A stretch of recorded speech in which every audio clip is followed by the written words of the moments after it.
Well, welcome everybody. I'm so happy to see you today. Such an important day for us because this marks the end of one journey and the start of another. And you have completed one exciting phase of your schooling.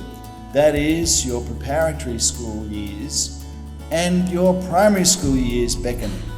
And so we want to celebrate that today. So on behalf of the entire community of the school, past and present, could we put our hands together and congratulate all our friends in Year 2 on this outstanding achievement.